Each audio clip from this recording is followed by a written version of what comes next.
7 মাস থেকে আমার ছেলে পড়ছে, তার বাল বাচ্চা বিবি বাচ্চা নষ্ট হয়ে গেল। আমার স্বামী 6,000 টাকা মাস করে, দুটো পরিবার কি করে চালাই? তার 1 মাস হলো আমার বইয়ের বাচ্চা হয়েছে, তার কি লাগে খরচ, সেই খরচগুলো কে দিব আমাকে? জাকিরদার কাছে কি ব্যাপারে এসেছে? আমার ছেলের মুক্ত চাই। শামশেরগঞ্জে তো এমএলএ এমপি আছে, তাদের কাছে গেছিলেন? তাদের কাছে গেছি, তাদের কাছে আমরা অনেকবার গেছি।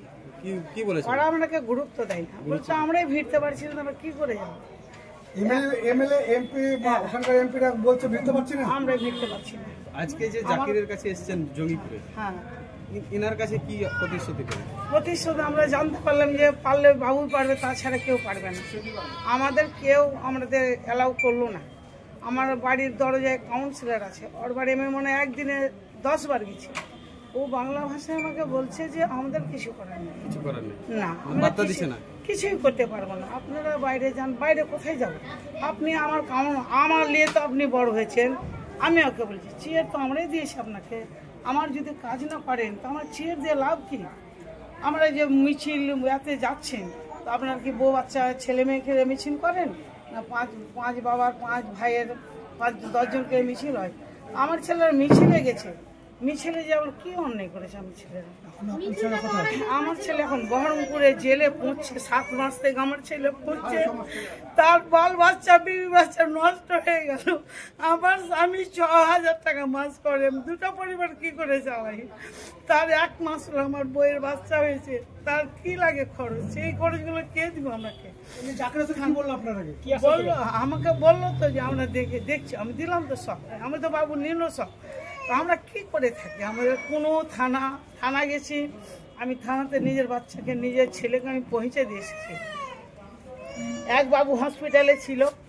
শামশেরগঞ্জে নেতাদের কাছে সহযোগিতা পাননি? না, কিছুই পাই। আজকে যে জঙ্গিপুরে এসেছে, জঙ্গিপুরের বিধায়কের কাছে তিনি কি বললেন আপনাদের? আমাকে সাহারা দিল। সাহারা দিল? হ্যাঁ, সাহারা দিল।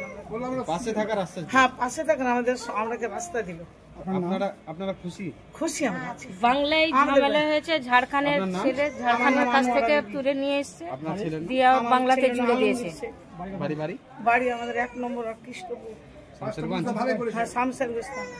তাই সে যখন মিছিলে ঝামেলা হয়েছে, আমার ছেলে টোটো চালায়, আমার ছেলে টোটো বাইরে 3 মসজিদে নামাজ পড়েছে শুক্রবারে, নামাজের বলছে এখন পুলিশে এত মারছে আমার সামনে, আমি পৌঁছে দেওয়ার কারণ আমি দাঁড়িয়ে আছি, আমার পোতা আছে, ছেলে আছে, এত মারছে মানে আমি দাঁড়াইতে পারছি না, পায়ের তলার মাটি সরে যাচ্ছে মায়ের দেখে। 4 জন মিলে ধরে আছে, আর 1 জন ঠাটাচ্ছে আমার ছেলে টিসু মান্ডিতে। ওই অফিসার বললো আমাকে, দেখেন আপনি নিয়ে এসে দিয়ে দেন, তাহলে সুরক্ষা হবে, কিছু পুছপাছ করবে, আপনার ছেলেকে ছেড়ে দিবে। ভালো কথা, আপনি ছিলেন, আমি বলে দিয়েছি থানাতে যে হ্যাঁ আমার সঙ্গে ছিল আলমগীর ছেলেটা, আমাদের পুলিশে সহযোগিতা করেছে। এই কথা বললো, আমি ওর কথা শুনে, এত সুন্দর করে বললো, ওর কথা শুনে আমি আমার স্বামীকে থানাতে উঠিয়ে নিয়ে চলে এলো। রাত 3টার সময় 25টা পুলিশ যে চলে এলো।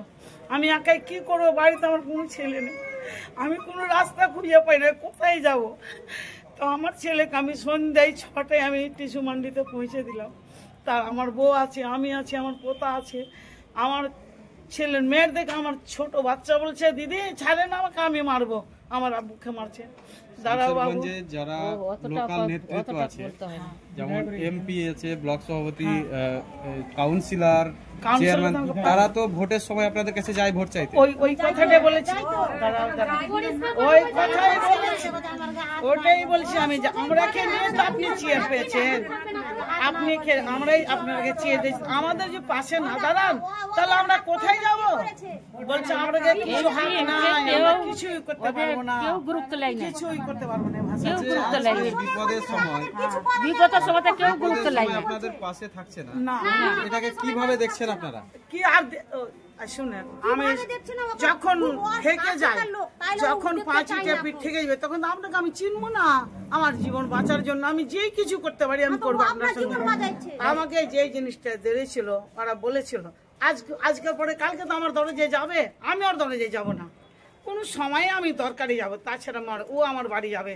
প্রত্যেক পাবলির মা বোনের কাছে এত সুন্দর ভাষা বলবে, একদম মিষ্টি মাথায় ভিতর গলিয়ে দিবে। আজকে তো আমাকে চেতন করে দিল, আজকে আমাকে চেতন করে দিল, আজকে আমাকে দুনিয়াকে চোখ দেখিয়ে দিল, ওরাই আমাকে চোখ দেখিয়ে দিল। কি করে ওর পাশে আমরা বলে কি করবো আমরা ছেলেদের? আমাদের ঝাড়খণ্ড বাড়ি, আমার স্বামীর বাড়ি ঝাড়খণ্ড, আমার মা বাবার বাড়ি বাংলা। বাংলায় আমরা থাকি, ঝাড়খণ্ড আর বাংলা দু বোর্ডার এরকম সরান্ডি উপর বাংলা থেকে তুলে ঝাড়খণ্ড ওর ছেলেকে তুলেছিল, ও আবার বাংলা থেকে শ্বশুর বাড়ি থেকে যাচ্ছিল, দিয়ে আবার যে রাস্তাতে ওকে ধরে নিল। ওই সময়তে না 4 মাস হলো। ওখানে তো এমএলএ আছে, এমপি রয়েছে, এমএলএ রয়েছে, এমপি রয়েছে, চেয়ারম্যান রয়েছে।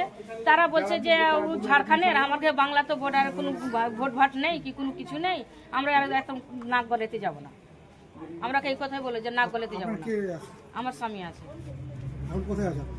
জেল আছে জয়পুরে। বিধায়ক সাহেব কি বললেন আপনাদের? বিধায়ক সাহেব বললো যে ঠিক আছে আমি দেখছি, ভরসা দিল যে দেখছি। আমার নাম কুলসুম, বাড়ি বহরা গেছে সংসার। আমার মা বাপের বাড়ি আমার সংসার। আপনাদের পরিবারের লোকজনদেরকে পুলিশ ধরেছিল না বিএসএফ ধরেছিল? না, আমার পুলিশ নিয়েছে, বিএসএফ নিয়ে যে পুলিশ, থানার পুলিশ আমার স্বামীকে উঠে নিয়ে এলো। আমাদের পুলিশ গেছিল সিউটি মান্ডিতে আমার ছেলেকে পৌঁছে দিলাম, ওখানে আমার ছেলেকে মারতে মেরেছে, থানাতে মারেনি। থানাতে আমাদের মারধর করেনি, নিয়ে এসছে ঝাড়খণ্ডের লোককে নিয়ে এসছে, মারধর করেনি, নিয়ে এসে লোক বললো কালকে ছেড়ে দিন। আমি পৌঁছে দিলাম, আমার ছেলেকে পৌঁছার পরে কেন এতটা মার মারলো? আমার সামনে মারছে, আমি দাঁড়িয়ে আছি। থেকে বেশ কিছু মহিলা পুরুষ এখানে এসে কান্নাকাটি করছে, কি বিষয়? আমি একজন জনপ্রতিনিধি, মাননীয় মুখ্যমন্ত্রী চান কি নির্দোষ লোক জেলে না থাকে, এবং সুপ্রিম কোর্টের পরিষ্কার আদেশ আছে যে কোনো আসামি, একজন আসামি যদি নির্দোষ থাকে তার জন্য 3 জনই ছাড়া ছুটে যাক। আমরা চাই মানবিক হিসাবে মাননীয় মুখ্যমন্ত্রী আমাদের আছে এবং আমরা আছি, আমাকে এসেছে, আমরা দেখব। এর আগে অনেক দেখে অনেককে ছুটিয়েছি আমি, এবং এটাও এসেছে ছাড়া যদি সত্যিকারের নির্দোষ থাকে তাহলে অবশ্যই আমি দেখব তারা যেন বেলটা পায়। আমরা চাই মানুষের আমরা কাজ করতে মানবিক রূপে, তাই প্রবচনের পানা দিয়ে আমরা চাইব কোন লোকের কথা না শুনে আইনের মাধ্যমে যদি ওদের সঠিক থাকে না থাকে, নির্দোষ থাকে, অবশ্যই তারা বেল পাবে। যদি দোষী থাকে তাহলে আমি বলতে পারবো না।